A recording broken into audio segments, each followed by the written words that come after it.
दोस्तों, आने वाला 1 से 2 महीना भारत और अमेरिका के रिश्तों के लिए बेहद ज्यादा इम्पोर्टेंट होने वाला है। फिलहाल तो देखिए, विपक्ष के बड़े नेता राहुल गांधी इस समय अमेरिका में बैठे हुए हैं, तो वहीं भारतीय प्रधानमंत्री नरेंद्र मोदी भी जल्द ही अमेरिका के दौरे पर जाने वाले हैं, जहां पर उनके कई बड़े प्रोग्राम अमेरिका के अंदर आयोजित किए जाएंगे।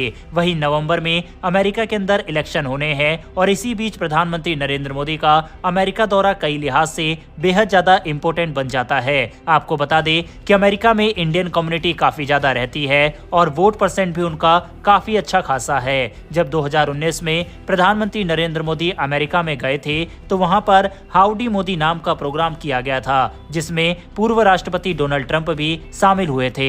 और वहां पर भारतीय प्रधानमंत्री नरेंद्र मोदी ने नारा दिया था कि अब की बार ट्रंप सरकार। वहीं अब इस बार भी इलेक्शन से पहले प्रधानमंत्री नरेंद्र मोदी का अमेरिका दौरा होने वाला है। ऐसे में उम्मीद की जा रही है कि भारत और अमेरिका के रिश्तों में जो पिछले 3-4 महीनों में गर्मा गर्मी देखी गई है और रिश्ते खराब होते नजर आए हैं, उनको सुधारा जाए। लेकिन जब भी भारत और अमेरिका के बीच में कोई बड़ा इवेंट होने वाला होता है, उससे पहले अमेरिका कुछ न कुछ ऐसा कर देता है जिससे दोनों देशों के बीच रिश्ते फिर से खराब होने लग जाते हैं। कभी ह्यूमन राइट्स तो कभी भारत में माइनॉरिटी के ऊपर कुछ न कुछ ऐसे बयान अमेरिका देकर भारत और अमेरिका के रिश्तों में दरार ही लाने की कोशिश करता है। लेकिन इस बार प्रधानमंत्री नरेंद्र मोदी के दौरे से पहले और जब राहुल गांधी अमेरिका में है, इस दौरान अमेरिका ने भारतीय कंपनियों के ऊपर बड़े एक्शन लेने शुरू कर दिए हैं और भारत पर प्रतिबंध लगाना शुरू कर दिया है। आप सबसे पहले स्क्रीन पर आर्टिकल देख सकते हैं। अमेरिकी विदेश विभाग ने 2 कंपनियों और 2 जहाजों पर प्रतिबंध लगाए हैं, जो आर्कटिक LNG 2 परियोजना से प्राकृतिक गैस यानी LNG के निर्यात में शामिल थे। जिन कंपनियों के ऊपर प्रतिबंध लगाया गया है, उनमें गोटिक एनर्जी शिपिंग कंपनी और PLIO energy cargo shipping OPC private limited शामिल है। ये दोनों कंपनियां भारत में पंजीकृत हैं। गोटिक जहाज की मालिक है, जबकि PLIO एनर्जी इसका कमर्शियल मैनेजर है। इस जहाज का नाम न्यू एनर्जी है और इसने अगस्त 25, 2024 को धोखाधड़ी वाली शिपिंग प्रथाओं का इस्तेमाल किया, जैसे कि अपने ऑटोमेटिक आइडेंटिफिकेशन सिस्टम को बंद कर लेना ताकि वह आर्कटिक LNG 2 परियोजना से प्रतिबंधित गैस लोड कर सके। ये गैस पायनियर नामक एक और जहाज से लोड की गई थी, जिस पर अमेरिका ने 23 अगस्त 2024 को पहले ही प्रतिबंध लगा दिया था। इसके साथ ही अमेरिकी विदेश विभाग ने एक और जहाज LNG-C मुलान की पहचान की है, जिसे भी PLIO एनर्जी द्वारा प्रबंधित किया जा रहा है। ये सभी कदम अमेरिका द्वारा रूस के खिलाफ उठाए गए व्यापक प्रयासों का हिस्सा है, ताकि उन लोगों को जिम्मेदार ठहराया जा सके जो रूस के युद्ध और वैश्विक ऊर्जा सुरक्षा को कमजोर करने में मदद कर रहे हैं। हालांकि अगर कोई कंपनी गलत कर रही है तो उसके ऊपर तो प्रतिबंध लगने चाहिए, लेकिन ये पहली बार नहीं है जब अमेरिका ने इस तरह के प्रतिबंध लगाए हो। इससे पहले अप्रैल में भी 3 भारतीय कंपनियों के ऊपर प्रतिबंध अमेरिका ने लगाए थे और उसके 1 महीने बाद एक और ऐसा ही प्रतिबंध अमेरिका के द्वारा लगाया गया था। वहीं अमेरिका के साथ ही जापान भी कई भारतीय कंपनियों के ऊपर रूस की मदद करने के आरोप में प्रतिबंध लगा चुका है। इसके अलावा पिछले दिनों ही अमेरिका के द्वारा ये धमकी भारतीय कंपनियों को दी गई थी कि जो भी भारतीय कंपनी इस युद्ध में रूस की मदद कर रही है, उनको सावधान होना चाहिए और रूस को सामान का निर्यात नहीं करना चाहिए, वरना अमेरिकी प्रतिबंधों का सामना उन्हें करना पड़ेगा। आप इसका भी आर्टिकल अपनी स्क्रीन पर देख सकते हैं। ये द इंडियन एक्सप्रेस का आर्टिकल है, जिसमें अमेरिका की तरफ से धमकी दी गई थी और अब अमेरिका के द्वारा धीरे धीरे करके भारतीय कंपनियों के ऊपर बैन लगाना शुरू कर दिया गया है। इस खबर के ऊपर अपनी राय कमेंट बॉक्स में लिखकर बताइएगा।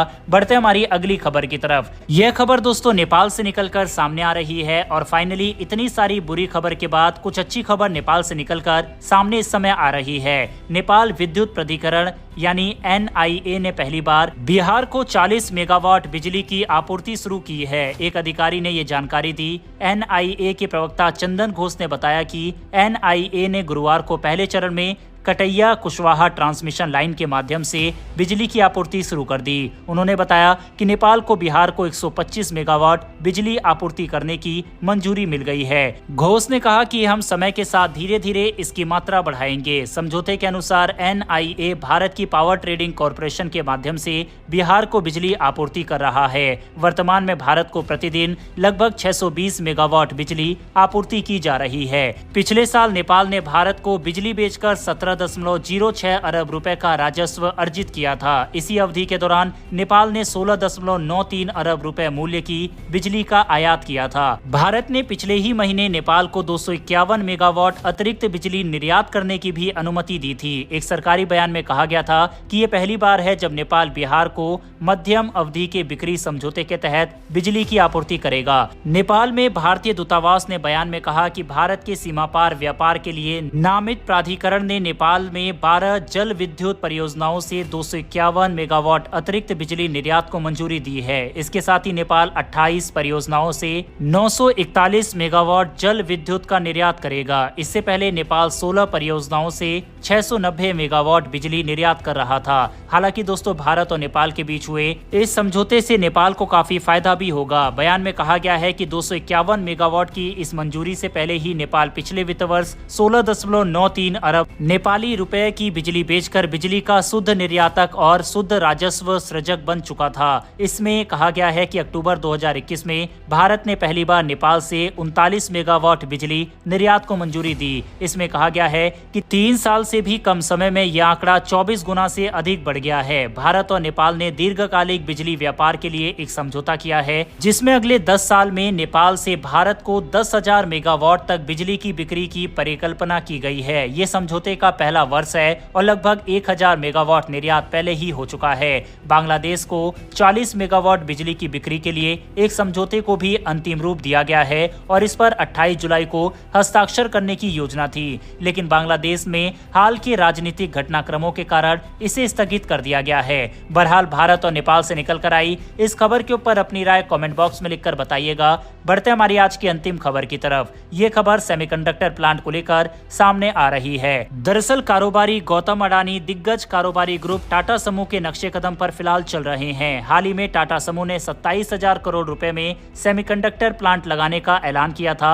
इसके बाद अब गौतम अडानी भारत में सेमीकंडक्टर प्लांट लगाने जा रहे हैं। अडानी समूह की तरफ से 83,000 करोड़ की लागत से सेमीकंडक्टर प्लांट लगाया जाएगा। इस प्लांट को महाराष्ट्र में इजराइल की मदद से लगाया जाना है। मामले की जानकारी महाराष्ट्र के मुख्यमंत्री एकनाथ शिंदे की तरफ से सोशल मीडिया प्लेटफॉर्म एक्स पर दी गई। पीएम मोदी ने भारत को मोबाइल हब बनाने के साथ ही चिप सेट हब बनाने का भी लक्ष्य तय किया था। इसके लिए मोदी सरकार की ओर से सेमीकंडक्टर पीएलआई स्कीम की शुरुआत की गई है। यह सेमीकंडक्टर बनाने के लिए भारत सरकार की एक प्रोत्साहन राशि योजना है। इस योजना में सेमीकंडक्टर बनाने के लिए 6 साल में 76,000 करोड़ रुपए खर्च किए जाएंगे। साथ ही 2.3 लाख करोड़ रुपए की प्रोत्साहन राशि दी जाएगी। यही कारण है कि भारत की बड़ी बड़ी कंपनी अब इस मार्केट में उतर रही है और भारत को चिप मैन्युफैक्चरिंग का बड़ा हब बनाने की दिशा में भारत को आगे लेकर जा रहे हैं। दरअसल चीन दुनिया का बड़ा सेमीकंडक्टर बनाने वाला देश है, जिसे कार, मोबाइल समेत हर इलेक्ट्रॉनिक सामान में इस्तेमाल किया जाता है। चीन की टक्कर में टाटा समूह की तरफ से असम के मोरीगांव जिले में 27,000 करोड़ रुपए की लागत से एक चिपसेट प्लांट लगाया जाएगा। इस प्लांट पर पहला फेज साल 2025 के मध्य तक शुरू हो जाएगा। इस यूनिट से करीब 30,000 लोगों को नौकरी मिलने की उम्मीद है। टाटा का मानना है कि ये प्लांट पूरी दुनिया की आर्टिफिशियल इंटेलिजेंस यानी एआई सेमीकंडक्टर डिमांड को पूरी करेगा। बहरहाल दोस्तों, इस वीडियो में इतना ही। उम्मीद करता हूँ कि आपको ये इन्फॉर्मेशन और वीडियो पसंद आई हो। अगर आप चैनल पर पहली बार आए हैं तो नीचे दिए गए सब्सक्राइब बटन को प्रेस कर बेल आइकन को दबा ले, जिससे हमारी डेली ऐसी वीडियो आप तक सबसे पहले पहुंच सके। फिर मिलेंगे ऐसी एक नई वीडियो के साथ। धन्यवाद। जय हिंद।